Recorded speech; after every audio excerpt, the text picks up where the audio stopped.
concerns. One was about of course, this is the partner in this enterprise is the dump, Central Kentucky. Right?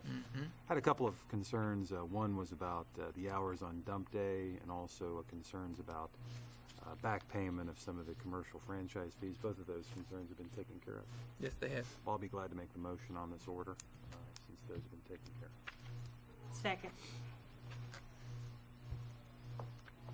All right. All in favor, aye? Aye. Aye. Opposed? You know, You need to add anything about the meeting today? already told him. All right. I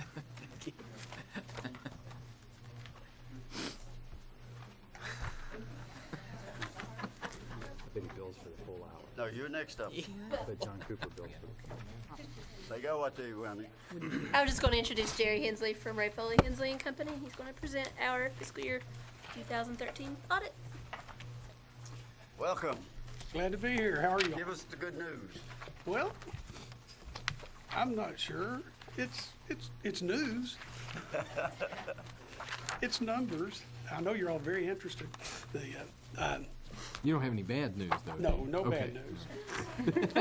You can stay there. All right. Actually, yeah, there's one little piece which we talked about last year that's just being renewed this year. Just another caution. Your proportionate share of that unfunded pension liability still is on the horizon. That at 6/30/14, when we look at the entity-wide statements of net position, that will be reflected, whatever that number turns out to be. We do not know at this point in time exactly what that number is. The pension system was just audited, their actuarial work's being done, and then they've got to turn around and do the allocations.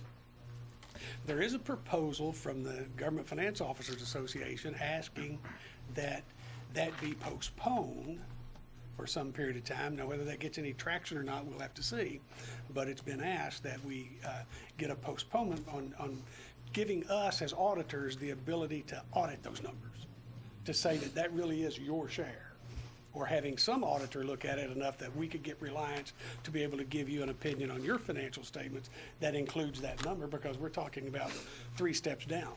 You know, their actuarial work at the pension level, their participation numbers overall, and then coming back down and saying that's what the deficiency is there, and how do we allocate that to the 350 entities that are participating or more. Probably understated that. There's a large number.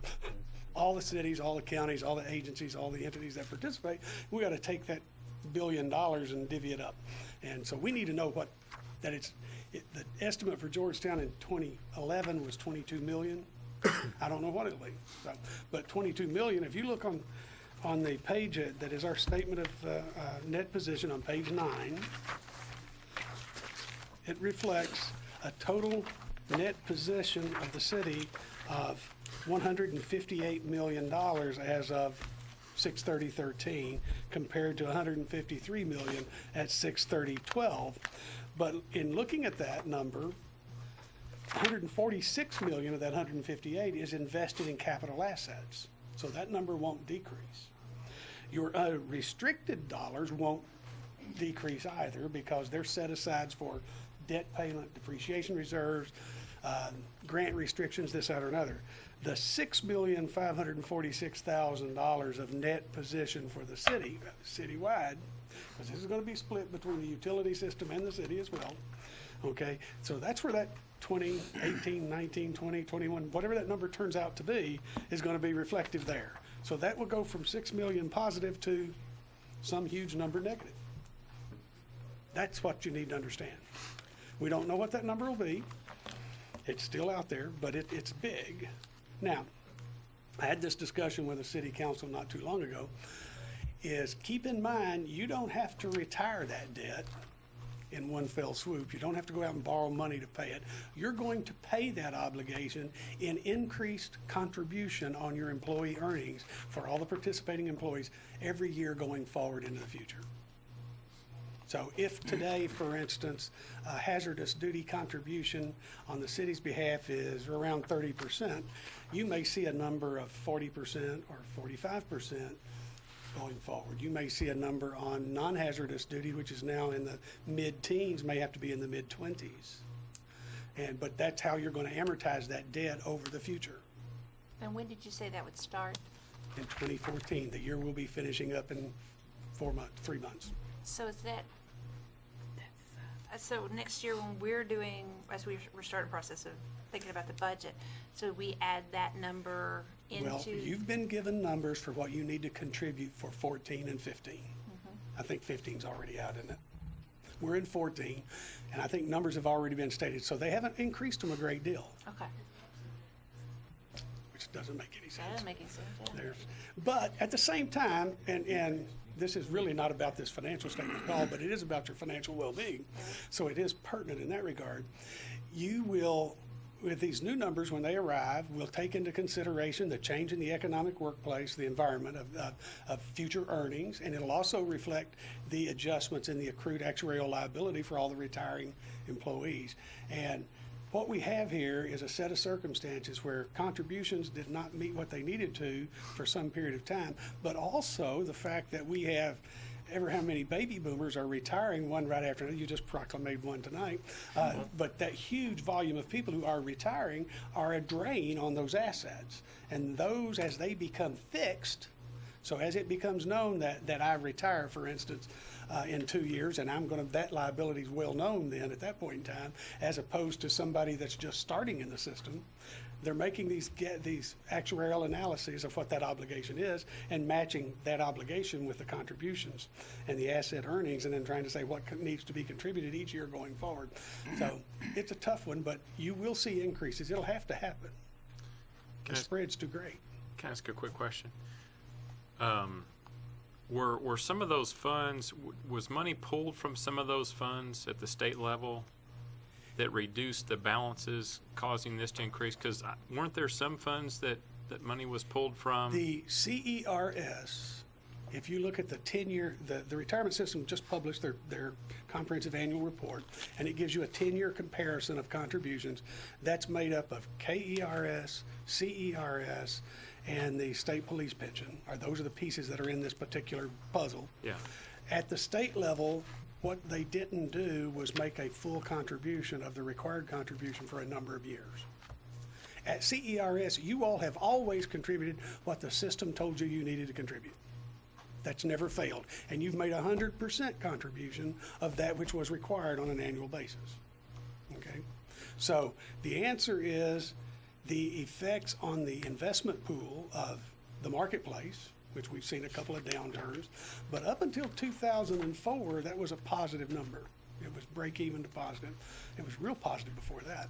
But in the last 10 years, it's become wider and wider spread. Right. And the real culprit in all of this is two things. The contribution rate, not sufficient to meet that need going forward, and the massive number of retirees on plan. Because you have the big chunk of the workplace is going to be fully retired in 10 years. So there was no money pulled from any of the funds? Not from the CERS or not from the KERS. There were others, though. They that weren't money- contributed. Okay. They could have been because of general fund allocations, but that just relates to the KERS. Okay. For the CERS, you've been given every year, you're told you need to contribute X% for hazardous duty and X% for non-hazardous duty, and employees need to contribute X and Y. And you've done that. The employee has, and you have. The problem today is there is such a large number of people retiring, draining on the system, and the assets haven't earned what they needed to earn to keep up. Okay. So if you were in our shoes, and I guess maybe it's just a matter of opinion, but at least from my perspective, what that tells me is we need to operate as efficiently as we can while continuing to provide quality service to the citizens of Georgetown. And that's going to be a challenge. It'll be a challenge. Just simply because that fixed cost is going to continue to rise. Right. So you're going to be confronted with trying to do the same level of service with fewer people and let attrition keep you from having to make further contributions, or you're going to have to look at using other kinds of dollars. Because when you get down to it, your service organization, by definition, you serve the constituency with your staff and the assets that they need to do their job. But it's people. 65% of your cost is people. And then when you add this to it, that number's going to rise. I mean, that's amazing. For every dollar that we're going to pay to someone, 45 cents of that is going to go to the state to be held in retirement, right? Yes, sir. That's At for a some point- hazardous duty. And then you say 20 to 25%? Well, right for- now, you're in the high teens. It's Right. like 18 for the regular employee, and it's still deficient, so I'm just making a guess. Yeah. But if you get that thing on balance and tune it each cycle and say, what do we need to do? Those are the issues that the pension trustees are wrestling with. It's a struggle. So it's a big task. But my point was, you will only show that up on this entity-wide statement, but it will show that you have a negative position. This is a huge issue. Oh, absolutely. Huge issue. And Now, I can't emphasize that enough. I mean, I think we probably all know that, but it's not something that it's something on a piece of paper, but it's not something sitting out here in the front parking lot that we can see, but it's something that it's there. And we've got to be. and again, as I say, that shows, and will arrive on your plate and your budgets every cycle with whatever that contribution needs to Yeah. be. So you're going to be looking at how do we provide the service that our constituency demands and needs to get by and to do what the community has to have with dollars that are so tied into that fixed cost. That's a big number, and that means all your discretionary things have to be squeezed. So, and you're not alone. Everybody that's in the system's got the same problem, which means the whole Commonwealth. On new hires, and I don't know if you're an expert on this, but I don't know. well, we'll just ask. It's a defined contribution system on hires after what, 2008 or 2009. The changes that were made to the KERS, not fully to the CERS. Oh, That's okay. still in process. So at the state KERS level, yes, it's changing its nature for future hires. That's under consideration as I understand it right now. I don't know what the outcome of that's going to be, but something like that has to occur eventually. Absolutely. It has to, but that would only, that's a 20-year cure for a current day problem. In the meantime, you've got to see all these people leave the system and get their benefit and be assured they're going to continue to get it. And then you're going to have all the contributions. And that's the burden for this, is you're charging this budget year for a number that is this year's share.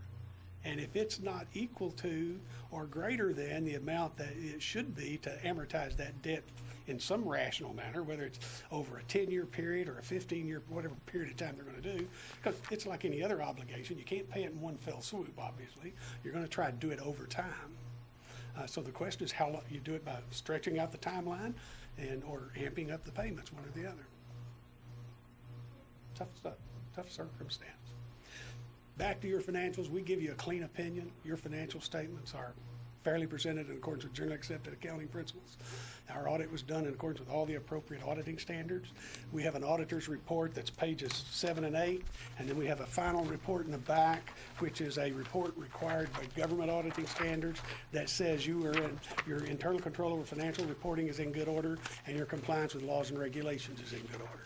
We had no findings in any of either category. So it's as good a report as we can give you from an auditor's perspective. Dollars and cents, they're just yours. They're your numbers. In light of everything we've just talked about, if you would, look on page 11 to the general fund and other governmental fund balance sheets. That's what you all spend each year.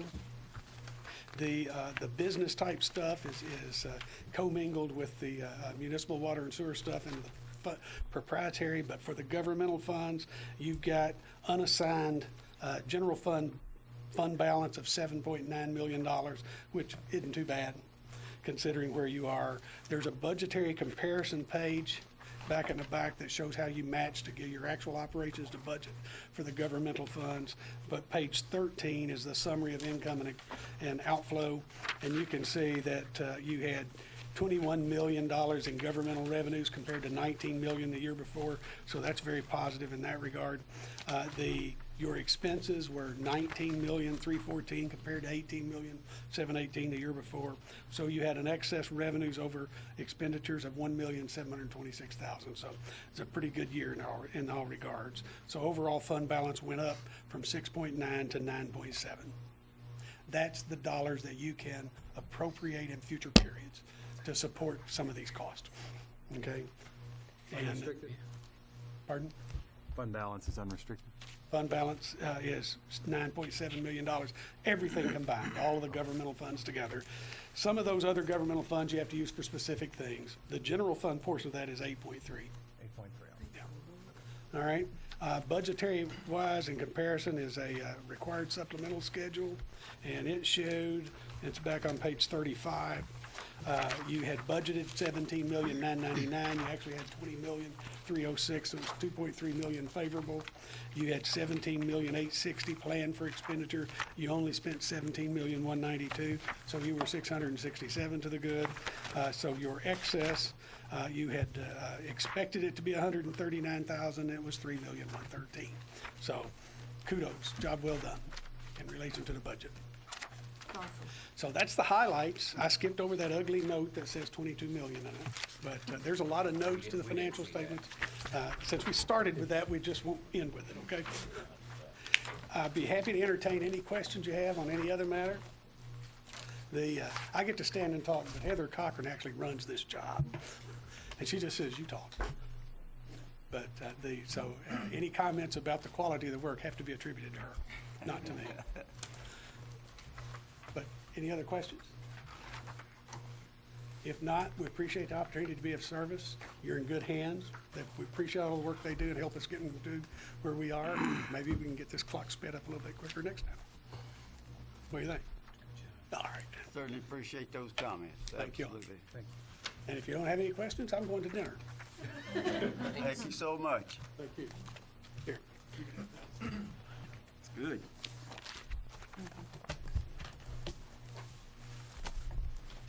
Mr. Quick? Mr. Mayor, City Council, David Quick with Georgetown Main Street.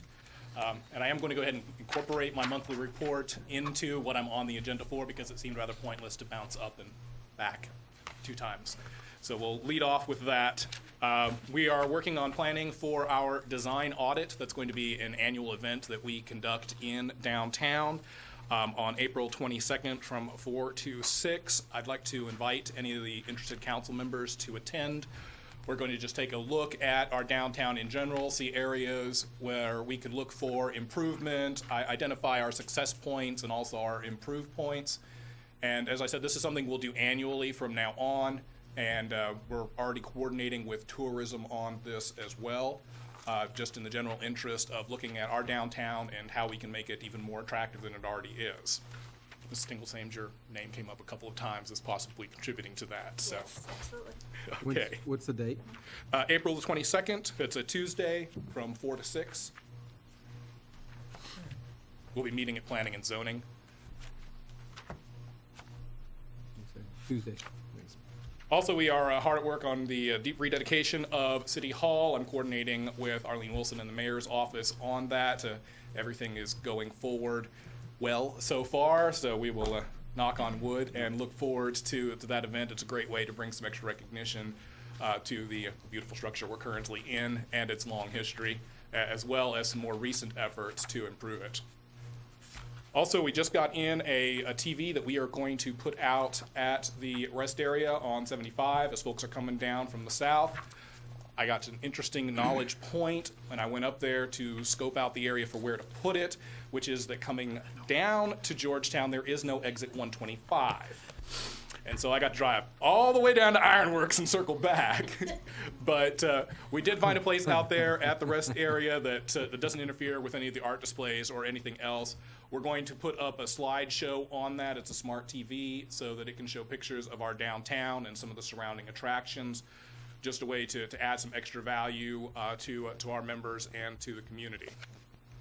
Also, the chance to work with the Main Street manager out at Cynthiana. They had an actual kind of awful case there where a local historic building is slated for destruction. They're going to turn it into a gravel parking lot and sell it to the city.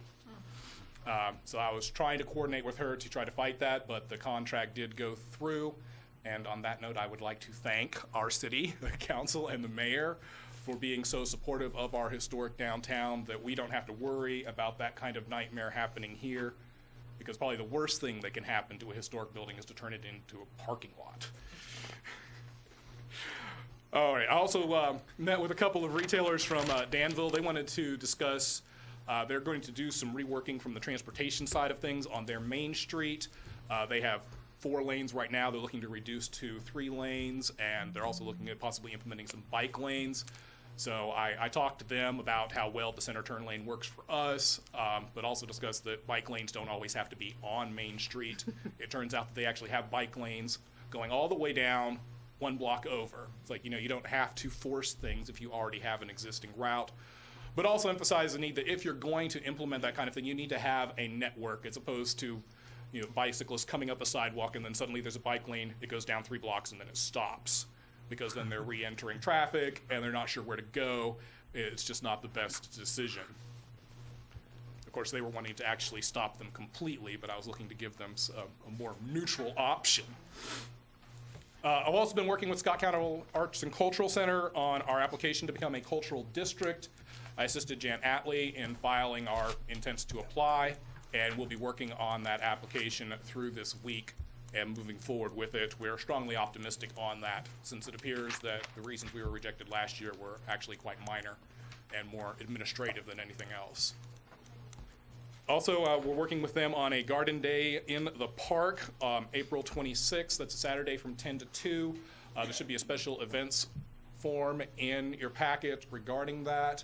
We're asking to close Water Street between Opera Alley and College, so it's really just 1 block, and that's for basic safety concerns and, if necessary, to use that space for the event, for any classes or booths that would need to be set up. Need a motion for that? Yes. Second also. Any discussion? All in favor, aye? Aye. Opposed? Thank you. Thank you. Then to move on to the meat of the presentation, the reason why I'm actually on the agenda tonight is I do have our proposed Georgetown Main Street budget for fiscal year 2014. I'll say up front that we are asking for less money than we asked for last year, but more than we got last year, if that made any sense. So we remain optimistic, but I want to point out that we are really shifting a focus in our budget to our downtown promotions and events. That's part of the reason why we are asking for more than we got last year, is that we want to potentially create a new event downtown, as well as integrate Main Street more into existing events, as far as assisting with promotion, having a booth out there to promote our